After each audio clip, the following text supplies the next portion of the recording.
Okay, so the next thing I'm going to show you is how to edit and upload your banners. So I'm going to open this. This is the banner file. It's a PowerPoint presentation. And at the top, it has a slide that has those hex codes again. And to use hex codes in PowerPoint, what you actually do is you can go to the one that you want. You're going to copy that code. And then this is really to change like the font color if you wanted to do that. You're going to highlight the font that you want to change, and you're going to come to Text Fill, go to More Colors, and you want to make sure that it's on this color slider tab, and you're going to paste that code right there, and then click OK, and it will change to that color.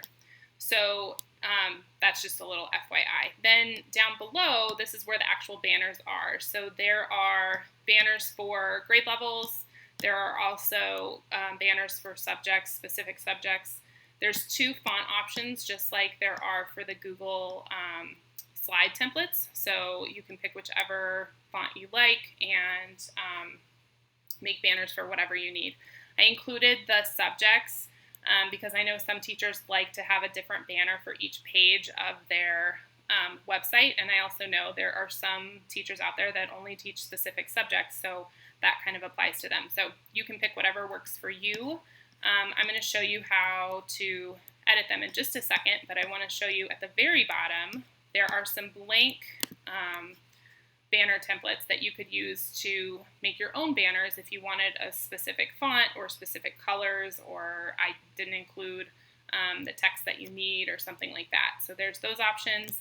And then there's also some extra little embellishments down at the bottom that you can copy and paste onto your banners before you save them, just for a little something extra. So there's some cute arrows, there's some already pre-made text, like welcome, there's some quotes, things like that. So those are down there.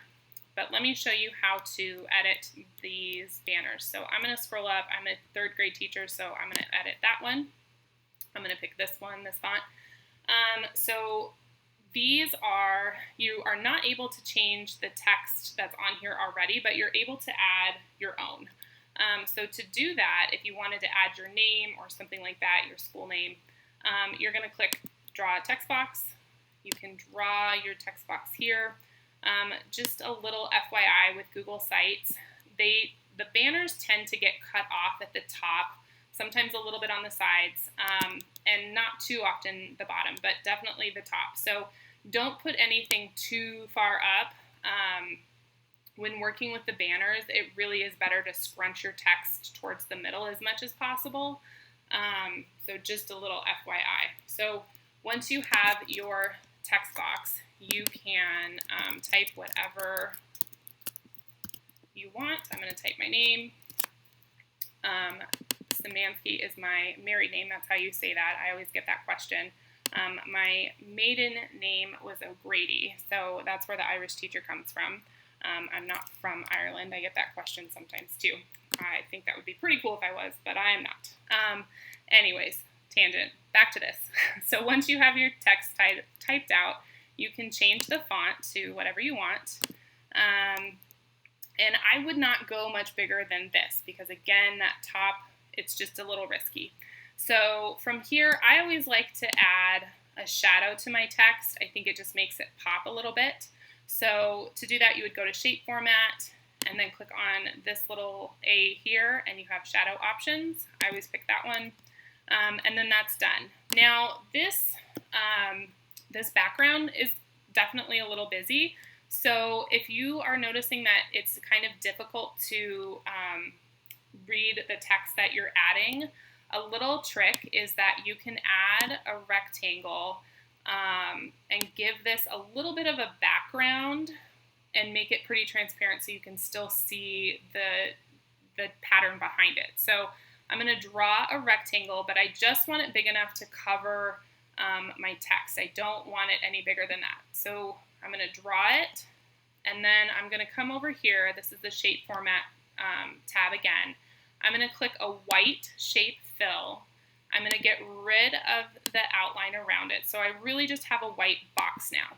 And obviously you can't see my text, but I'm going to come back into the shape fill. I'm going to click the down arrow, and I'm going to click more fill colors. And from here, it's selected white, which is what I want, but I want to change the transparency. So I want to take this down so that it becomes more transparent. So I'm going to try 40. So now you can see my text even behind it. And this is usually, you kind of have to play with it, but you can get it where it's just enough that it's blurring out the designs behind your text that it's a little bit easier to read. So once you're happy with the amount of transparency, you can also send this rectangle back behind the text so it's not covering the text by clicking this up here. So we're still in the shape format tab, and we're just going to click send backwards. So it's going to send it behind the text, and now you can see that text is nice and clear. So there's that. And let's see, if I wanted to add one of those quotes maybe at the bottom. Let me find one. I like this one. Be smart, be kind, and be courageous. I'm going to select it. I'm going to copy it, which a shortcut for that, if you're on a Mac, is Command-C. And then I'm going to come back up to my banner, if I can find it. There it is. And I'm going to click Command-V, and that's paste. So there it is. And I can resize this however I want. If I wanted to make it smaller, or I don't know that I'd want to make it bigger, but I could. So I'm noticing the same problem again with just that the doodle pattern is just busy, and it's a little bit difficult to read that since this is a kind of thin font. So again, I can make a little rectangle that's just big enough to cover the text. And then again, I'm going to color it white. I want to take the outline away, and then I'm going to change the transparency. So I might want to make this one a little bit more transparent. So I'm going to stop at 50, or close to 50, 51. So that's a little bit better. So again, I can just kind of play with it until I'm happy with it, and then I click send backwards, and then there it is. So once I'm done editing my, my banner, I'm ready to export it, and then I'm going to export it as a JPEG. So to do that, you want to highlight the banner that you have edited that you are ready to export. Make sure that you see that red line around it. And then you're going to come up to File and click Export, and you can title it whatever you want. I'll just say 3rd grade banner. I want to, again, change it to save on my desktop just so it's easy for me to find. And then you want to change the file format to JPEG. And it should default to this width and height. If it doesn't, you want the width and height to be as big as possible, because that's going to increase the resolution and it will make your banner more clear and not fuzzy. So 2200 is a good number for the width. So I'm going to hit export. And then that's it. I should be able to see it. Yep, there it is. So I'm going to get into my Google site, and now I'm going to put it here on my banner. So I'm going to, and actually, yep, I'm on my home page. So I want to click Change Image, and I want to click Upload, and there's my banner, and click Open. Now, when you add a background or a banner to Google Sites, it's going to automatically adjust for readability for ADA compliance purposes. A lot of times what that does is it ends up either washing out your image or it's going to darken it. You can remove that just by clicking this, and it should take your colors back to what they were when you edited your image. And it's going to automatically give you a text box when you start a new page or you're adding your banner for the first time. So you just highlight it and then you can click delete. So there's my banner. I want to preview this and make sure that nothing's getting cut off and it's sort of sized the way I want. So to do that, I'm going to click the preview button, and then I can see what it's going to look like. So I can see that it is cutting off the top of my name. The bottom part is pretty okay, and the sides look okay.